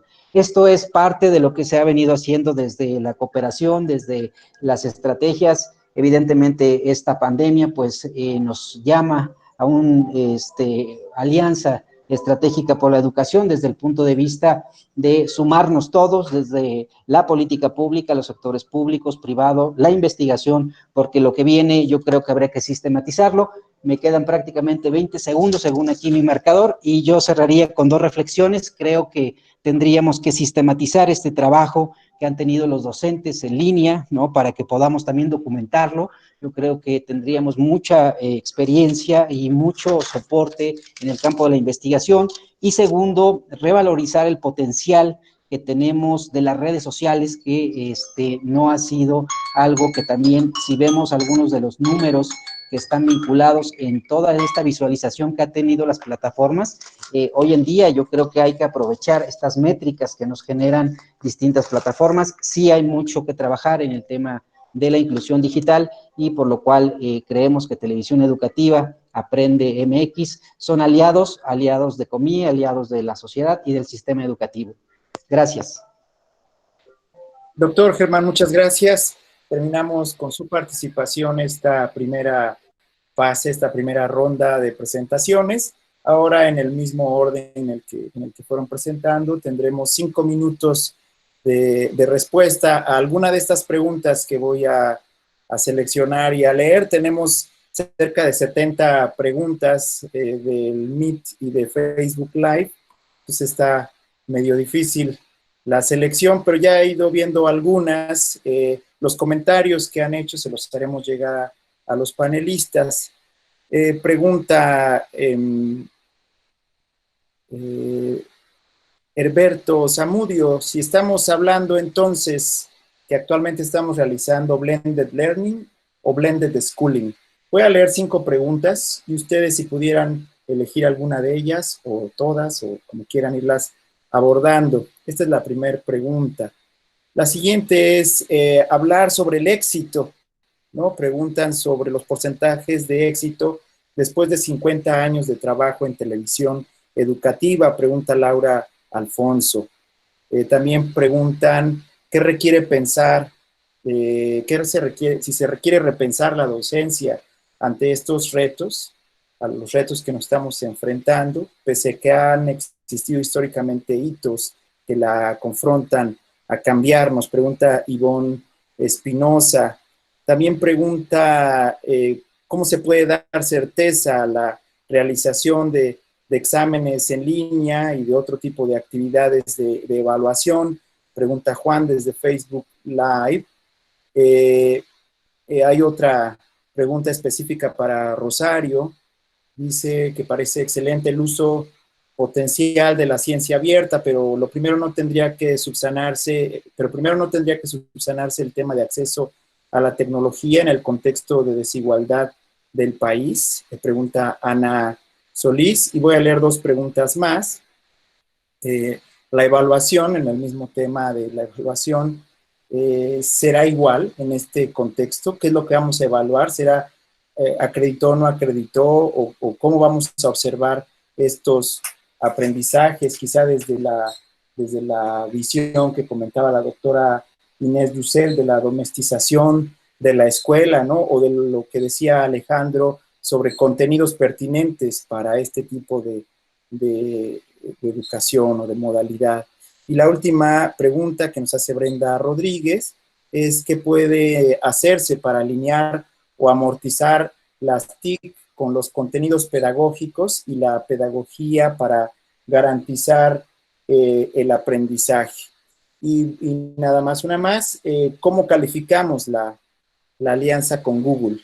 si pudiéramos ir abordando estas preguntas, empezamos con Lilian, terminando Lilian, si pudiera seguir Inés, y después Alejandro, después Rosario y después Germán, uno tras otro para yo no tomar tanto tiempo el micrófono. Empezamos con Lilian Caso. Muchas gracias. Yo voy a tomar esta idea de los retos de cambiar la docencia. Yo creo que sí tendríamos que aprovechar estos tiempos y repensarnos profundamente.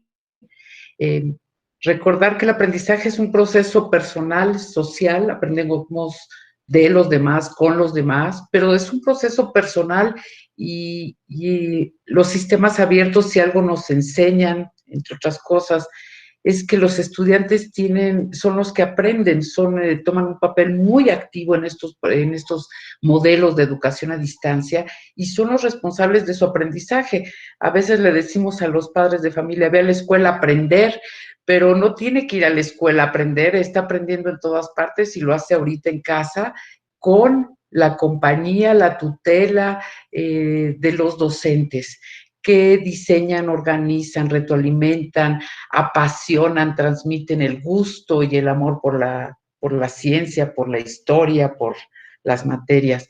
Y sin duda los retos que estamos viviendo en esta nueva educación que además requiere el trabajo colaborativo, el manejo de socioemocional, la interculturalidad, la equidad, en fin,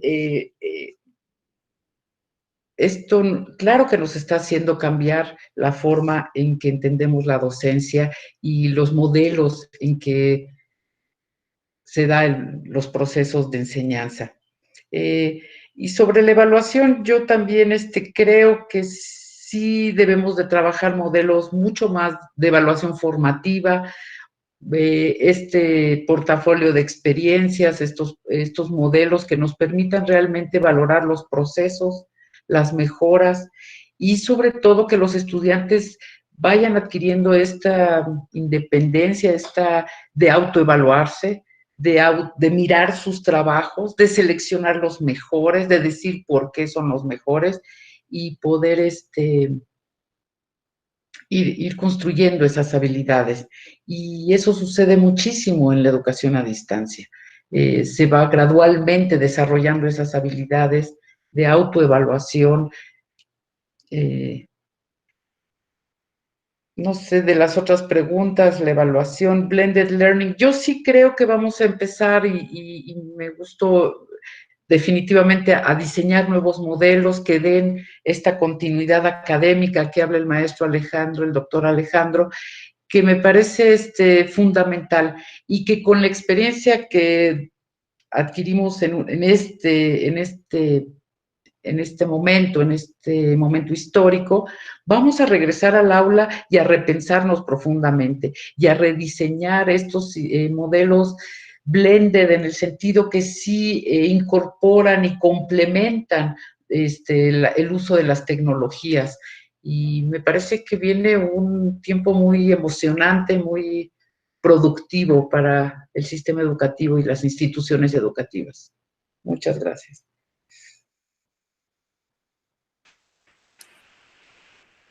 ¿Sigo, Alberto? Sí.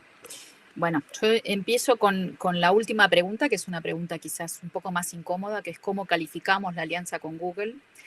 Y bueno, creo que sin duda hay elementos para poner algún tipo de, no sé si rojo, pero semáforo amarillo respecto a esto, ¿no? Me parece que uno puede decir, bueno, no hay más remedio en este momento. Yo estoy trabajando con Google Meet, estoy trabajando con Zoom, estoy trabajando con un montón de plataformas que no son necesariamente de mi agrado, pero que en el balance digo, bueno, es lo que tengo a mano y es lo que necesito para sostener una continuidad pedagógica. Creo, sin embargo, que hay que plantear algunas cuestiones, que hay que pensar como política pública qué es lo que hacemos.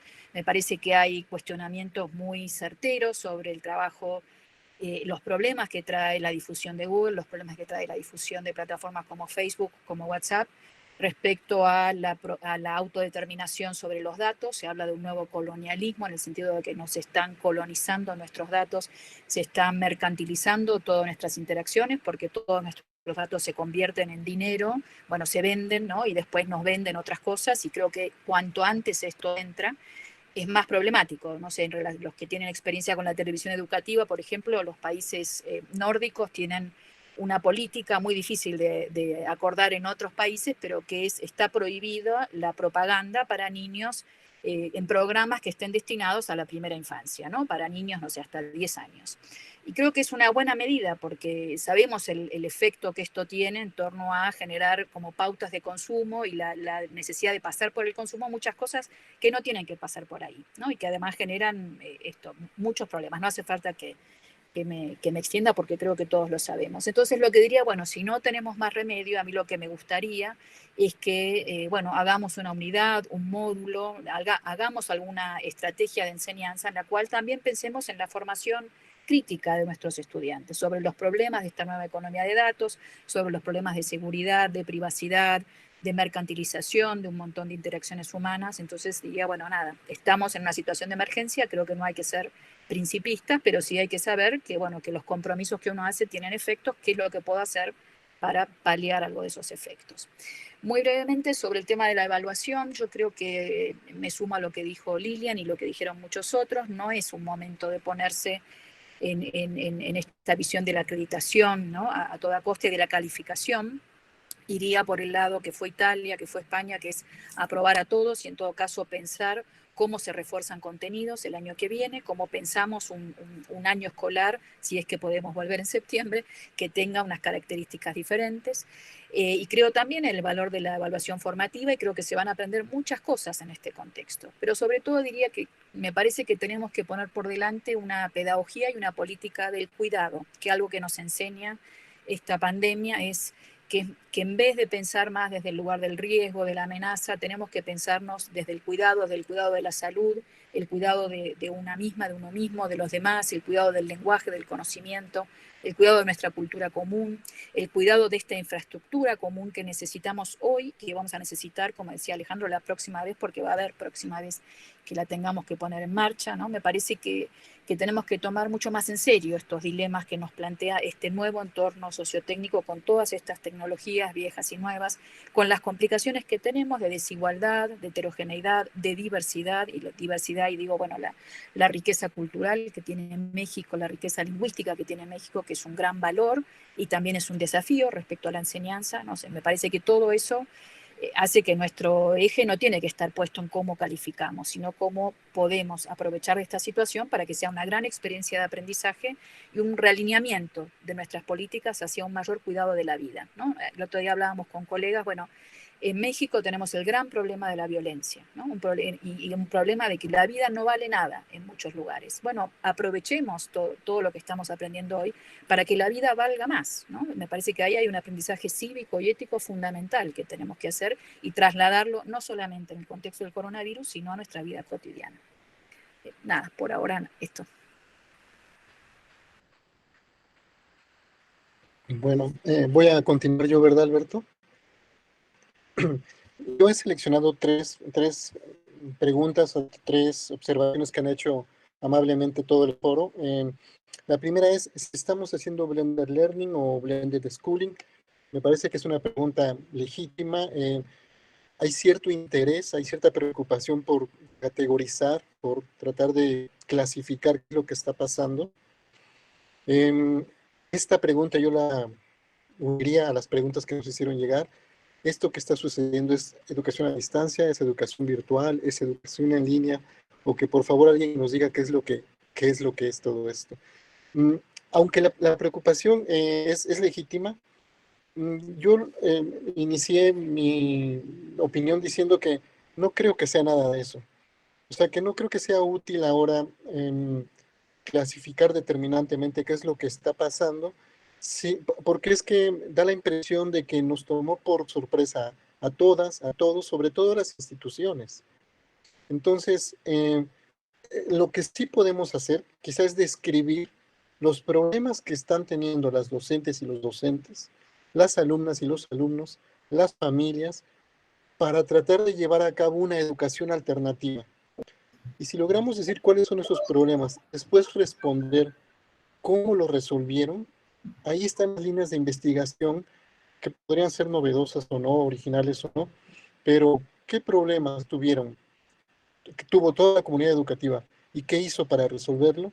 Me parece que son investigaciones de corte cualitativo importantes, esas sí necesarias, esas sí nos llevarían a reflexionar sobre cómo logramos sobrepasar esto. Algunas cosas empiezan a verse. Por ejemplo, hay una confianza sobre el dispositivo profesor que en intermediación con el alumnado pone recursos digitales de acceso abierto, sobre todo.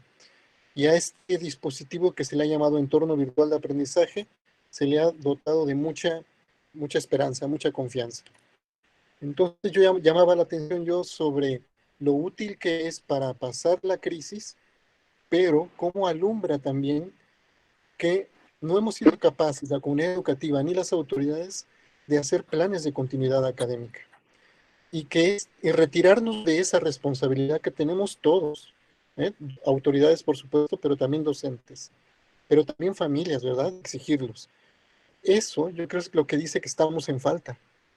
O sea, si de veras nos interesa mucho volver que las cosas cambien como el discurso público dice que nada será igual, lo primero que tendremos que hacer es señalar que no hemos cumplido docentes, autoridades, familias, alumnos, con una responsabilidad fundamental que es generar planes de continuidad académica, no solo por contingencias sanitarias, también ambientales, también de violencia pública, también, etcétera. Entonces, si hay algo que podemos hacer, lo podemos demostrar en cuanto volvamos y vamos a ver cómo se hace un plan de continuidad. Y me lleva a la tercera idea y la última que voy a expresar. Hasta hace poco la alfabetización digital era un tema que llamó la atención de muchas investigaciones. ¿Cómo alfabetizar? ¿Para qué? ¿De qué manera se hace mejor o peor? Pues yo creo que si volvemos y tenemos en claro que necesitamos planes de continuidad académica, la alfabetización tiene mucho sentido. Es más, tiene un sentido contundente. ¿Qué tal si volvemos a diseñar esa competencia que pueda demostrar un docente, una docente, a la hora de migrar contenido presencial a una modalidad alternativa o a una intermodalidad? ¿Qué tal si volvemos para enseñarle a las docentes y a los docentes a hacer eso y que lo demuestren con simulacros? Porque cuando venga otra vez la contingencia de cualquier tipo, entonces lo sabrán hacer. Entonces el simulacro digital también me parece que es importante en tiempos de cierta estabilidad educativa, pero que se puede muy bien utilizar al momento de las contingencias ambientales o de cualquier tipo. Muchas gracias. Gracias. Bueno, a mí me gustaría abordar la pregunta directa que hace Eberto acerca de si esto es blended learning o es blended schooling. Yo, después de haber estado haciendo una revisión pormenorizada de esto, de verdad, pero ya esto es una cosa mía, por supuesto, yo me siento mucho más cómoda con este concepto del que les hablaba, del emergency remote teaching. Me gusta este concepto porque me permite poner en contexto esta idea, sobre todo en la emergencia.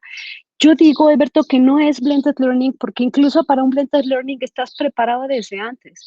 Por supuesto que para una educación en línea, una educación a distancia, estás preparado desde antes. Yo lo decía con unos colegas recientemente, nadie en su sano juicio se va a meter a un curso en educación a distancia, educación en línea, si no tiene acceso a internet o no tiene dispositivos en casa, ¿no? Ningún profesor tampoco se va a acreditar para dar un curso ahí si no tiene mínimas habilidades digitales. De modo que, pero hoy no tenemos opción. O sea, no fue de, ay, ¿quieres o no quieres? Porque antes era como de, ay, a mí me gusta o no me gusta. Y ahorita es a fuerza. O sea, no tenemos más remedio. Por tanto, me gusta mucho este concepto de emergency remote teaching porque permite poner en contexto este cambio intempestivo, sobre todo, ¿no? De haber tenido como varios elementos, o sea, haber tenido la precaución de definir líneas de comunicación con los estudiantes desde antes de la emergencia que te permitan continuar el contacto, conocer la situación de acceso a internet con los alumnos, que es algo que nunca les preguntas. No les preguntas, oye, ¿tienes internet en tu casa? Ese tipo de cosas. Contar con mínimas habilidades digitales por parte de alumnos, pero la verdad es que también por parte de docentes, ¿no? contar con el apoyo de las autoridades, no nada más en el acompañamiento del área tecnológica, sino sobre todo en acompañamiento del área técnico-pedagógica. Y estar en posibilidad de programar, que es lo que nos ha tocado hacer, sesiones asincrónicas y sincrónicas para los alumnos que se pueden sumar, pero para los alumnos que no se pueden sumar y que algún día verán nuestras clases, esperamos, ¿ok? Por tanto, me parece que la educación ante esta virtualidad obligatoria en la que estamos implica el uso de soluciones de enseñanza totalmente remotas, pero también combinadas con soluciones híbridas del blended learning. Pues al parecer la apuesta es regresar, esa es la idea, a ciertas formas de enseñanza presencial una vez que esta emergencia esté relativamente controlada. Pienso que el objetivo principal en estas circunstancias no es crear o recrear un ecosistema educativo robusto, ¿no? No, sino más bien es tener un acceso temporal a la instrucción y a los apoyos pedagógicos de una manera rápida y fácil de configurar ante esta emergencia, ¿no? Cuando entendemos la enseñanza remota de emergencia de esta forma, la podemos diferenciar del aprendizaje en línea y del blended learning. A mí me parece que la particularidad en estos momentos es que la mudanza se ha tenido que hacer con una velocidad sin precedentes y aunque existía personal de apoyo en educación a distancia, la verdad es que no se han dado abasto. Eso por el lado yo por eso me parece que sería interesante revisar o revisitar este concepto de enseñanza remota de emergencia. Ahora me voy a la pregunta directa que me hacían y claro, sí, o sea, ¿cómo, Rosario, vienes, cómo te atreves a venir a hablar de ciencia abierta si hay alumnos que no tienen ni siquiera internet y no tienen nada y lo estamos viviendo? Nada más que hoy nos sucedió una situación sin precedente. Podíamos habernos esperado para hablar de ciencia abierta, de acceso abierto, a que todos o que una gran parte de la población tuviera acceso a internet, ¿no? Según los datos oficiales, 40% de la población en nuestro país no tiene acceso a internet. Pero ¿qué creen? Que hoy no es opción, o sea, no es de no deja de hablar de esos temas porque ahorita hay gente que no tiene internet, ahorita es la única opción que tenemos para acercarnos a los estudiantes, de modo que tomamos esto o de plano nos quedamos sin nada. Entonces, a mí me parece que en este punto valdría la pena no solamente retomar toda la manera en que algunas instituciones lo han estado afrontando, es decir, ok, vamos a apoyarles a los alumnos a tener acceso a internet, en fin, que no son medidas suficientes, pero al menos son cosas que son importantes. Pero yo aunaría a la pregunta acerca de la brecha digital, sumaría otras y se acerca un poco a lo que decía Alejandro. Cosas que pudimos haber trabajado desde antes y que francamente no las vimos. Por ejemplo, la brecha que hay en las habilidades digitales de parte de docentes y de alumnos. ¿Cómo andan por casita con esas cosas, no? Habilidades digitales verdaderas. O sea, me parece que todo el tema de la alfabetización informacional es algo que dejamos de lado mucho tiempo, porque a mí no me gusta el internet, yo prefiero desde el olor a los libros hasta la clase presencial y hoy no tenemos de otra. Así que yo diría que a este gran problema de la brecha digital se suma la brecha de las habilidades digitales de profesores y alumnos y la brecha de la alfabetización informacional, que ahora que regresemos y nos levanten el castigo, a ver si volteamos a ver a las bibliotecas y les decimos, toc, toc, ¿cómo es que me vas a dar esos cursos? Por ejemplo, me llama la atención la pregunta que tiene que ver con Google. Y yo digo, si supiéramos todas las herramientas que existen en el marco de la ciencia abierta, no tendríamos que estar hablando de Google. Por ejemplo, me llama la atención que muchos de ustedes acaban de mencionar el aporte de Facebook o el aporte de WhatsApp, y me llama la atención que nadie conozca, por ejemplo, plataformas como Slack, que son plataformas de código abierto que permiten el intercambio robusto de información y tener distintos grupos de trabajo, y es ciencia abierta.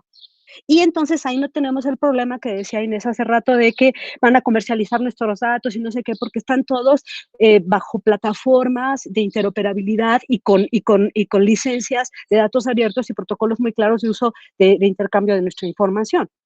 Por último, para abordar cuestiones relativas a la evaluación, que ya lo había dicho en su momento, yo estoy más por la idea de, como junto con Inés, de irnos más por la idea de, bueno, por un lado, separar la idea de evaluación de la de acreditación y pensar que, pues, vamos a probar a todos y vamos a reforzar contenidos en un momento. A mí me llama la atención que como docentes estamos dispuestos a decir si evaluamos o no a los alumnos. Recientemente, en una universidad cuyo nombre he olvidado, ¿no?, se discutía si se evalúa a los profesores, y entonces algunos profesores estaban colgados de la lámpara porque decían, no, que no me hagan evaluación docente porque no son condiciones, y yo les contestaba, ok, si no hay evaluación docente, me perdonas, pero tampoco hay evaluación de alumnos.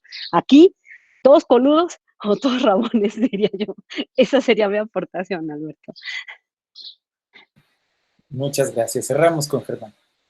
Gracias. Bueno, yo me centraré al tema de la telesecundaria, que por ahí hicieron ese planteamiento. Bueno, hay que recordar que este modelo y que más que allá de la telesecundaria, el papel de la televisión educativa en México, en el mundo y en América Latina. Me parece que se hizo una revalorización de lo que... Perdón, doctor, tiene cerrado su micrófono, ¿podría abrirlo? Ya, perdón, ahí me escuchan ya. No lo había desactivado. Bueno, yo me centraré en el tema de la telesecundaria.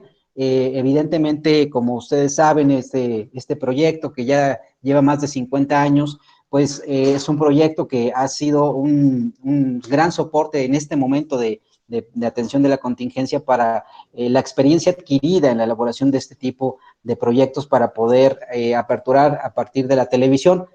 Muchos países en el mundo pues hicieron uso nuevamente de la televisión educativa. Hay que recordar que algunos países, por ejemplo, cerraron en América Latina, como Brasil, que cerró la televisión educativa hace un par de meses. Entonces, revalorizar el tema de los contenidos educativos, creo que esa es una de las lecciones aprendidas. Televisión educativa ha tenido esa gran experiencia, ha estado soportándose a partir de casi el 20% de la matrícula de secundaria y todos los docentes que trabajan en este sistema, y reconocer el papel de todos los docentes en todos los subsistemas de la SEP. Yo creo que eso es importante. Hay que recordar que jamás desplazaremos el papel central que tiene la escuela en la formación y el papel central que tiene el docente. Recordar, y pensaba yo en 2 evaluaciones por lo menos cuando hablábamos de desempeño académico en el tema de telesecundaria, Enlace y Planea, que en algún momento registraron cuál fue el desempeño de los alumnos de telesecundaria, tanto en español como en matemáticas, que los llevaban a tener buenas métricas en cuanto a las evaluaciones generales, y por lo cual yo creo que también el enfoque comunitario es también muy poderoso, ese acercamiento que se tiene desde el punto de vista de la formación del docente, de la comunidad, de los proyectos que pueden emanar desde la comunidad escolar. Yo creo que es muy importante retomar ese papel de la televisión educativa. UNESCO también prácticamente ya ha sistematizado todas las experiencias en el mundo de este tema de la escuela remota. Entonces, gran parte de los países han hecho uso de la televisión educativa y que creo que apostar por estos recursos, y ahora pues lo vemos en el Internet, ¿no? Ya un poquito llevándonos hacia la pregunta de Google, tenemos, ¿no?, una gama de opciones en televisión y en Internet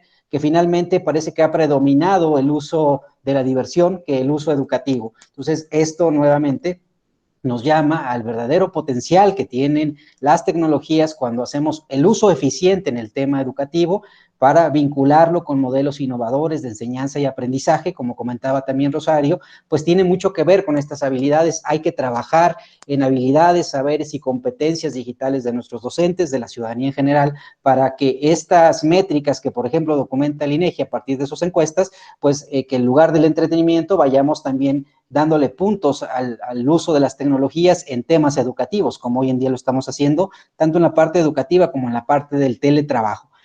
Recordar que también esto tiene que ver con un tema de ética digital, no solamente es el uso de los datos. Muchos países han normado, han regulado a través de lineamientos del uso seguro para menores de edad, lo cual también hay que trabajar sobre este tema. Hace un par de años también el consenso de Beijing hablaba de todo el potencial que tenemos con la inteligencia artificial, y hay que recordar y no perder de punto de vista ético de la inteligencia artificial, que es lo que finalmente pareciera esta guerra de datos o esta era de la era digital, pues tiene que ver con cómo hacemos estos modelos predictivos sistematizados a partir de la información, y prácticamente la UNESCO pues concluye que en este consenso de Beijing, que el uso educativo de la inteligencia artificial tiene que ser eso, un uso ético para poder apostarle a la enseñanza y a la mejora de los aprendizajes. Yo con eso cerraría mi comentario. Gracias, doctor Germán. Y vamos a pasar a la última etapa. Son 2 a 3 minutos para ir sacando las ideas que se me quedaron anotadas o para aclarar alguna de las cuestiones que dijeron nuestros compañeros, y para, si no tienen algo que oriente esta última etapa, yo voy a leer 2 preguntas más. Edgar Fernández pregunta si al regreso a la nueva normalidad, ¿qué se deberá considerar para los nuevos, como aprendizajes, ¿no?, para los nuevos docentes? No sé si se refiere a los que están en formación en las normales o a los docentes ante la nueva normalidad. Nosotros tenemos un curso abierto masivo en línea en México X, muy exitoso, 45,000 profesores lo han tomado y a lo mejor la formación en MOOC podría ser una opción. Y la otra pregunta es, ¿qué tan vigente es la Estrategia Nacional Digital después de la experiencia que estamos viviendo en esta pandemia? La plantea el doctor Miguel Casillas. Seguimos con el mismo orden. Si terminando uno sigue el otro, sería más rápida la última fase. Adelante. 2 a 3 minutos. Empezamos con Liliana. Yo creo que necesitamos establecer programas de educación a distancia que no sean emergentes y que sean parte de la cotidianidad institucional. Y yo creo que esta experiencia nos va a permitir migrar a esas posibilidades y explorar la creación de modelos educativos diversificados que también amplíen o complementen la oferta educativa académica. Otra cosa que me gustaría decir, otro aspecto importante, es sobre la diversidad nacional. Diversidad enorme en contextos, en situaciones socioeconómicas, en características geográficas. Esto nos obliga a pensar en políticas públicas territoriales, regionales, y creo que en eso es una reflexión profunda, porque nuestros programas de tecnología educativa generalmente son muy homogéneos. Necesitamos hacer política educativa territorializada. Y por último, recordar que nuestro México acaba de cambiar su ley de educación, que el reto enorme de ofrecer un servicio educativo como un derecho humano, equitativo, intercultural, de calidad. Y estos retos son enormes y tenemos que enfrentarlos y tenemos que repensarnos profundamente, porque las habilidades del siglo XXI que requieren nuestros jóvenes son importantes. Es aprender a vivir en la democracia, es aprender a vivir cuidar el medio ambiente, aprender a trabajar en equipo, al desarrollo socioemocional. Son habilidades nuevas que tenemos que desarrollar junto con nuestros estudiantes y requieren de repensarnos profundamente, de abrir nuestras universidades. Me parece que fue la maestra la doctora Rosario que decía, abrir nuestras universidades, nuestras instituciones a la comunidad y apoyarlos a resolver los problemas que tienen y juntos resolver los problemas. En ese sentido, el reto para las universidades y las instituciones educativas es un reto significativo y grande, y creo que podemos hacerlo y estábamos en este proceso. Yo ahí sí quiero decir que las instituciones de educación superior, mismo los sistemas de bachillerato, la educación básica, estábamos en este proceso de reconstruir nuestra nueva escuela y aprovechemos los aprendizajes de esta emergencia para recordar la importancia de la vida. Sin duda, creo que es importante, creo que es el mensaje también fundamental que nos han mandado. Cuidémonos, cuidemos a todos, nuestra salud. Muchas gracias. Bueno, sigo, yo retomo ahí donde deja Lilian, la cuestión de las pedagogías, las políticas del cuidado. Cuidemos la vida en todas, ¿no? su extensión, en todos los problemas que tenemos, que estamos enfrentando la sociedad mexicana en muchas cuestiones, también en el medio ambiente. Me parece que ahí también indica algo respecto a los saberes que necesitan hoy los docentes, ¿no? Necesitamos documentar mejor, como decía Alejandro, qué problemas aparecieron ahora. Me parece que la investigación educativa en este momento tiene que estar con grabadoras, con sensores, con radares, ¿no? Sobre lo que anduvo bien, lo que anduvo mal, por qué, sin juicios de valor. Creo que hay que reconocer el enorme valor que ha tenido precisamente salir tan abruptamente, ¿no? Y vuelvo también a algo que decía Lilian al principio, el profesionalismo, el compromiso que tienen muchísimos docentes, pero necesitamos también estar ahí documentando y pensando, ¿no? Bueno, qué es lo que se pudo hacer y qué no se pudo hacer. Para mí una de las cuestiones que pone bajo los reflectores esta situación es, bueno, qué significan las competencias, las famosas competencias digitales. Me parece que hay que pensar mucho en los saberes pedagógico-didácticos, ¿no? que tienen que ver siempre con contenidos, con vínculos, ¿no? Con soportes, con objetos, con artefactos, con las tecnologías. En ese sentido, me parece que también nos ayuda a ver mucho más de cerca, bueno, esto que hablábamos de libros de texto y cómo los libros de texto, además hay algo de lo que no hablamos casi, pero las fotocopias, ¿no? Cómo las fotocopias fueron una tecnología muy importante y que, por ejemplo, incluso cambió la forma en que se diseñaba la página de los libros porque tenía que entrar en una fotocopia, ¿no? Bueno, cómo esto ha ido cambiando nuestras prácticas de maneras que a veces se vuelven muy transparentes, es decir, muy invisibles, pero que están ahí, están moldeando nuestras prácticas. Me parece que ahora no tenemos más remedio porque un poco de a ratos nos explota en la cara el peso que tienen esos soportes, esos artefactos. Vuelvo al ejemplo del WhatsApp, bueno, de cómo me interrumpe y dificulta una conversación sincrónica, la hace mucho más asincrónica, más radial, o la vuelve más un espacio de encuentro, pero no necesariamente un espacio de trabajo con el conocimiento, ¿no? Entonces creo que algo que nos queda, bueno, esto de repensar esa escuela del mañana, ¿no? De la nueva normalidad y los saberes, bueno, creo que hay que fortalecer mucho esos saberes pedagógicos, didácticos de los maestros para dar cuenta de que siempre estamos trabajando con tecnologías, con materialidades que nos condicionan, no nos determinan, pero nos condicionan, así que tenemos que aprender a usar toda la potencialidad de lo que permiten. Con preguntas, vuelvo a lo que decía Rosario también respecto a la cuestión abierta o cerrada, bueno, como digamos, mantener y defender esa idea de conocimiento como una cuestión pública, una construcción pública. Ahí termino. Gracias. En mi opinión, en realidad mi opinión es muy semejante a las de las panelistas que me han precedido. Creo que la oportunidad de volver es la oportunidad que tenemos de ver a la docencia sin prejuicios. Hubo profesores que tuvieron muchos problemas, hubo otros que no tuvieron tantos. Entonces, si la pregunta es cuáles fueron los principales problemas y cómo se resolvieron, tendríamos ahí verdadero conocimiento de qué fue lo que pasó en la emergencia. Y yo lo que creo es que a lo que nos ayudaría es a ajustar esta noción tan abstracta que tenemos de la alfabetización digital, que si la orientamos ahora para el diseño de planes de continuidad académica, nos ayuda a decir exactamente qué necesitan aprender las y los docentes, cómo aprenderlo y cómo aplicarlo, pero además con una utilidad real, sin abstracciones. Y sobre la pregunta de la agenda digital, es un documento recientemente publicado, muy nuevo.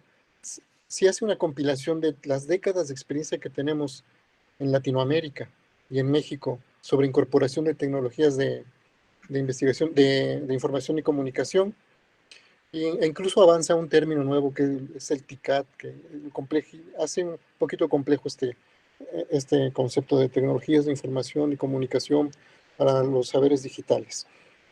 Es muy nuevo, es una propuesta comprensiva, ¿no? Todavía no hay procedimientos publicados que digan cómo se va a aplicar, pero lo que sí hace bien, yo creo, es va a décadas de experiencia y las sintetiza. Es interesante para el trabajo de los alumnos y los alumnos que estudian un posgrado o que estudian temas afines. Y yo quisiera solo, pues, agradecer haber estado con ustedes en el foro. Se aprende mucho de las y los colegas y creo que coincidimos, hay cierto consenso de que al volver o hacemos el cambio o es que habremos perdido una oportunidad preciada. Muchas gracias. Gracias. A mí me gustaría cerrar con la idea de hacer comunidad. Me parece que si una experiencia nos ha dejado toda esta situación tiene que ver con la necesidad de hacer comunidad y de fortalecer los lazos, aunque no necesariamente tienen que ver directamente con esta situación presencial. Hacer comunidad donde tenemos esta inminencia de tener que recurrir a las plataformas digitales para poder continuar la escuela afuera de las aulas, es importantísimo hacer comunidad. Es súper difícil hacer esto cuando uno está solito. O sea, cuando uno está solito y está montando su curso ahí a buenas y malas en alguna plataforma que se encontró y lo hace solo y no tiene un feedback, cuando las autoridades no te contestan un correo electrónico, cuando no sabes si está funcionando del otro lado, cuando no tienes el apoyo de un asesor técnico pedagógico, porque, sabes, muchos somos docentes en nuestras áreas, pero no necesariamente somos expertos en estructuración de contenidos. Entonces necesitamos que algún experto en didáctica o en pedagogía nos diga, oye, estás poniendo muchos contenidos, ¿no? Estás demasiadas tareas o pocas, y ese feedback hace falta. Y es muy reconfortante cuando uno encuentra esta comunidad en los colegas y le dices, oye, mira, si me quedó mi curso, velo, le entiendes, oye, le puché aquí, ¿cómo ves esta herramienta? Y uno las comparte. De ahí pueden salir una gran cantidad de buenas prácticas. Pienso que a lo mejor una de las cosas que podría hacer Comie, yo aquí involucrándolos en cosas que me parecerían interesantes, sería rescatar buenas prácticas que se hicieron durante esta emergencia, de gente común y corriente que de pronto encontró algo y dijo, pues mira, yo me puse con una cartulina, yo puse y si encontrábamos esas buenas prácticas, sería una forma primero de socializarlas, de hacer comunidad, de hacer también que la gente se sienta reconocida, porque en este contexto, cuando uno está trabajando solito y no tienes un feedback, es horroroso. Es mucho más fácil avanzar en comunidad que avanzar solo. Yo pienso que esa sería, digamos, para mí una reflexión importante, con pandemia o sin pandemia, pero la neta es que con pandemia es todavía más difícil trabajar solito, ¿no? Ahora, lo otro sería también fomentar una cultura de lo abierto donde no nada más seamos como los que consumimos toda esta información maravillosa que encontramos en línea, sino preguntarnos, ¿estamos dispuestos a colocar este contenido en línea? ¿No? Estamos dispuestos, aunque no me den los 4,000 puntos que me van a dar en el SNI, ponerlo en línea para que mis alumnos puedan tener el acceso, para que mis colegas lo vean. Debemos empezar a cambiar esa forma de pensar también, me parece. Y junto con eso también empezar a pensar en la necesidad de contar con plataformas cada vez más robustas. No basta con hacer una página web que tenga los contenidos y que mañana va a desaparecer. Necesitamos tener repositorios formales que sean interoperables, que tengan protocolos de intercambio de información, que tengan un DOI que los pueda rescatar, que puedan servir, vamos, que sean robustos tecnológicamente, ¿no? No basta con poner 3 o 4 contenidos por ahí en una página web que no tienen los metadatos bien armados, en fin. Y por supuesto, acercarnos a los bibliotecarios. Yo no soy bibliotecaria, yo soy socióloga, pero de verdad pienso que un gran aliado para nosotros, en cualquier nivel educativo, tienen que ser los bibliotecarios, acercarnos a ellos, preguntarles qué hay en la biblioteca, qué apoyos nos dan. Y cuando uno entra a la biblioteca, uno se da cuenta que hay una gran cantidad de apoyo y ellos nos ayudan también a hacer comunidad. Eso sería por mi parte. Muchas gracias, Alberto. Alberto, yo me referiré efectivamente a lo que comentaba Miguel Casillas, que ya también lo platicó Alejandro Escudero, del tema de la estrategia digital.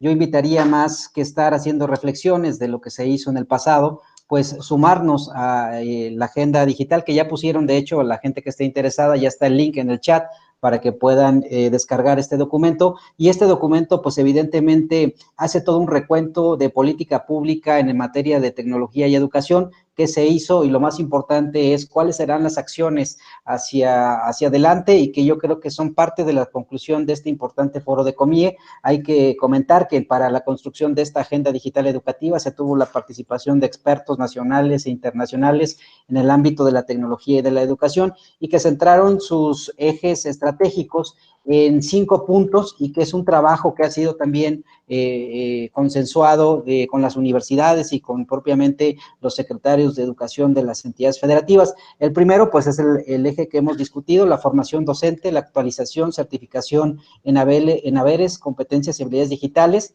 El segundo eje de esta agenda tiene que ver con la construcción de la cultura digital en el sistema educativo.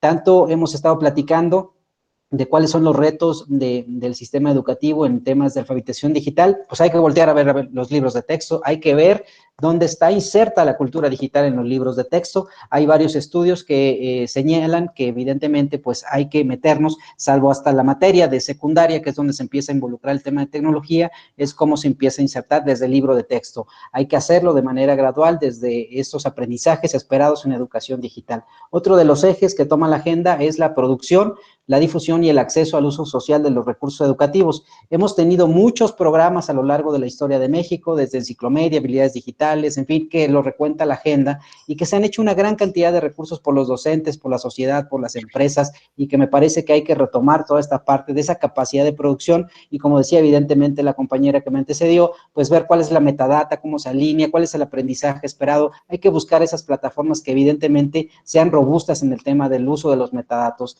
El otro tema tiene que ver con la conectividad y la modernización. Hay que decirlo, que hay que estar evidentemente trabajando de la sociedad para ver cuáles serán los lineamientos en el tema del Internet, cuáles serán los nuevos programas de conexión para las escuelas, y que a partir de ahí se construyan modelos que vayan más en el tema de los recursos que en el tema de la infraestructura solamente como soporte tecnológico.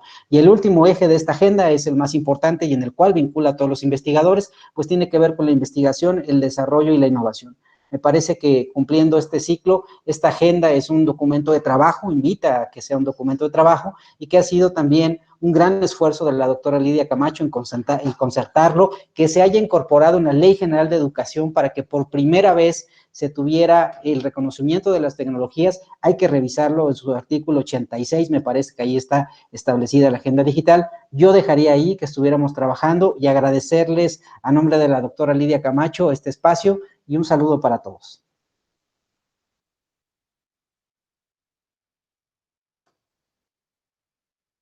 Pues muchas gracias a todos, colegas. Me parece que la plática que hemos tenido el día de hoy ha sido rica, interesante, nos deja muchas reflexiones, nos deja nuevos conceptos, aristas distintas de cómo ver esta situación desde el punto de vista, pues, de la investigación educativa. Y yo les agradezco que hayan aceptado participar con comentarios y también que hayan venido a escuchar esta plática, que estará pronto también disponible en Facebook, en la fanpage de Facebook de COMIE, que no se trata de acceso libre. Ahí tenemos algunas cuestiones en las que podríamos trabajar, tareas pendientes, como dicen los panelistas, ¿no? ¿Qué hicimos bien y qué podemos mejorar? Y pues yo agradezco en nombre del área temática de TIC en educación, del COMIE, de mis colegas que forman parte de esta área temática, y por supuesto de mis compañeros y amigos del Centro de Investigación e Innovación en Educación Superior de la Universidad Veracruzana. Agradezco a COMIE por la oportunidad, y pues dejo la palabra para que Germán Álvarez haga el cierre ya acostumbrado de estos foros. Gracias, compañeros. Muchas gracias, Alberto. Bueno, este ha sido, digo yo que como todos los otros foros, un foro magnífico, lleno de reflexiones, de ideas muy interesantes, de opiniones, y efectivamente, como por ahí mencionó Inés Dussel, me ha tocado estar en todos, entonces no es que me vaya yo a convertir en un experto sobre educación y contingencia sanitaria, pero de que he aprendido muchas cosas de sus reflexiones, de sus ideas, pues sin duda lo he hecho, ¿no? Y si alguno de ustedes ha participado en todos los foros, no me dejarán mentir. Han sido todos muy buenos estos foros, y los que siguen, porque esta semana está llena de ellos, auguro también que serán muy buenos foros. Agradezco mucho otra vez a Alberto Ramírez Martinel por la iniciativa de haber organizado este foro y por el magnífico elenco de panelistas que reunió. Mi tocayo Germán, los voy a decir como vienen en mi pantalla: Rosario Rogel Salazar, Alejandro Escudero, Inés Dussel y Lilian Crasó. Han sido participaciones muy importantes, muy importantes. Antes de dar ya las últimas palabras, está buena la música. Antes de dar las últimas palabras, quiero invitarlas e invitarlos a que, con lo que acaban de decir, hagan unas notas chiquitas de 2, 3 páginas y las compartan en COMIE. Estamos relanzando una sección de nuestra página web que se llama Abran su cuaderno, y la idea es precisamente dar cabida a opiniones pequeñas, no tan pequeñas, pueden ser más de 3 páginas, no somos tan exigentes, pero la idea es, además de los formatos digitales que tendrá, perdón, de los formatos audiovisuales que esto tendrá, porque como dijo Alberto, estos foros se están editando para que queden mejor y se pasan por el canal de YouTube y de Facebook. Queremos entonces también tener un material escrito para futuras referencias de todos los que quieran investigar y conocer más al respecto. Entonces, mi más sincero agradecimiento y reconocimiento por su trabajo esta tarde y ojalá nos puedan acompañar en los próximos foros como audiencia y quién sabe también otra vez como ponentes. Muchas gracias. Cuídense, todavía falta mucho, cuídense mucho. Gracias. Gracias. Chau, chau. Cuídense mucho. Muchas gracias. A todos. Hasta luego. Un gusto. Qué buen foro. Muchas gracias a todos. Hasta luego. Gracias. Gracias, Lilian. Igualmente. Un gusto verte. Gracias, Germán. Saludos a Lilia. Hasta luego. Gracias. Hasta luego. Gracias a todos. Hasta luego a las personas que se conectaron, que comentaron. Muchas gracias. Bien, pues agradecemos a todos su presencia. Concluimos la grabación en este momento.